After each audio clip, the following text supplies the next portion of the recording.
Redesign request, part 2. Krieg. I've already redesigned most of the Viltrumites that we've seen in this show, and so I decided to base them off the ones I've done before in the past with their basic uniform. However, since Krieg is a general, I came up with a different sort of uniform as opposed to the warrior, defender, and also support role that I've done before. I also added this little rank symbol, which looks quite basic, but I related it to the Viltrum logo where we see 3 rectangles removed. So I figured since he's a general, he could have control over 2 of the rectangles that have been removed. Maybe an officer could have 1, a general could have 2, and the emperor could have all 3.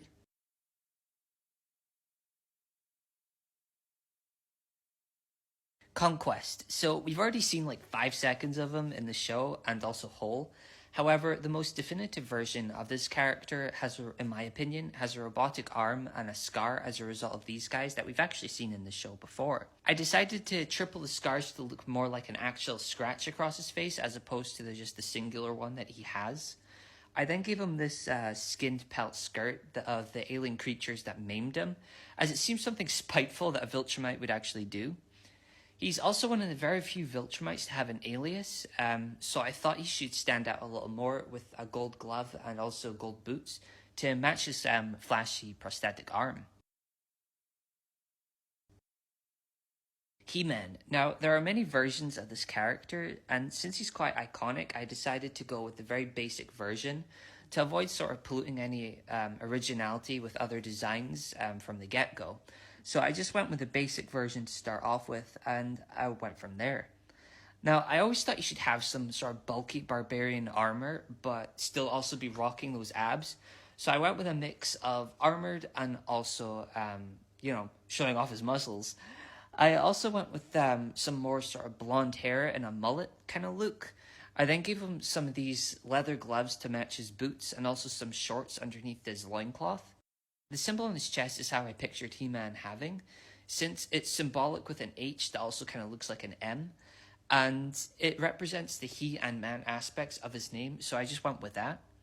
I then made him gold and added some sort of amber colored stones to his armor just to look more heroic and bold, which I think He-Man should look. Skeletor.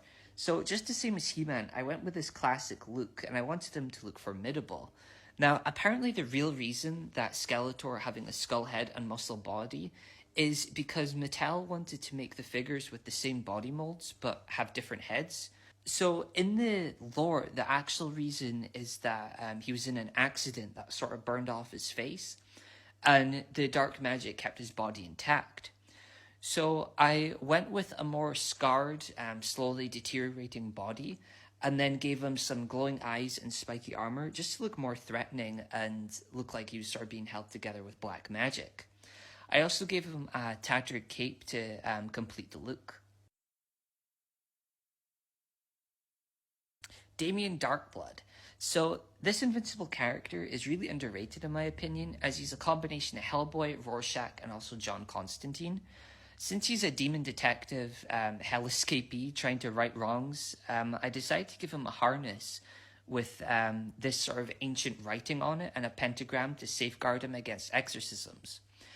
I then gave him a black hat and coat to make him look more sinister looking, and I also removed his hair, colored his chin horns that he has, and gave him a nose ring for just a little more personality and to sort of make his face look less busy, if that makes sense. I also decided to brighten him up a little bit, and I gave him these beige trousers that was originally the color of his trench coat, and I made his leg accessories bulkier. Now, this is because I thought it could be sort of like enchanted weights to keep him bound to the land of the living. Oh, and I also gave him this spike-tip tail to look a little more demon-y, and overall, I think he looks quite nice. Deadpool. Now, to avoid going in any strong creative direction, I went with a basic simple Deadpool base and just went from there. Since he's ex-army, I decided to give him some camouflage pattern to his red suit, and despite being able to regenerate as well, I gave him some slightly armored parts, just as better to have it and not need it kind of deal. As I'm sure he'd rather avoid having to recover from a bunch of injuries that could interfere with his mercenary work. Now, since he's always getting into these sticky situations, I gave him some patchwork that Venompool has so he can keep his suit intact.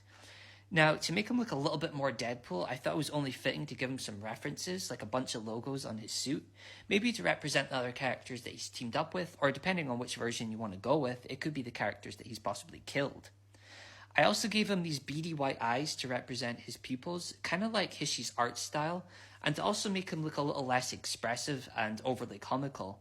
I then added a few little worn out stickers just to give him some of that classic Deadpool charm as well. For those that stayed around until the end, here's a bonus design I did. It wasn't a redesign as such, but it was a request that I saw to make Homelander an Omni-Man suit and vice versa, but I just never had time to make both, so instead I went with Omnilander, which is Omni-Man in Homelander's suit. I figured this could be an alternate reality where Omni-Man comes to Earth, pretends to be a result of Compound V, and infiltrates Vought to earn Earth's trust. Then he can maybe become the leader of the Seven after killing Homelander for Stan Edgar, who knows Nolan's plan but chooses to profit off it until the day Viltrum could take over Earth. That's the story I went with anyway. But let me know what you think, and let me know what redesigns you'd like to see next. I'll most likely just pick out my favorites, as I'm already flooded with redesigns lately, but they're all greatly appreciated. So thank you very much, and have a good day.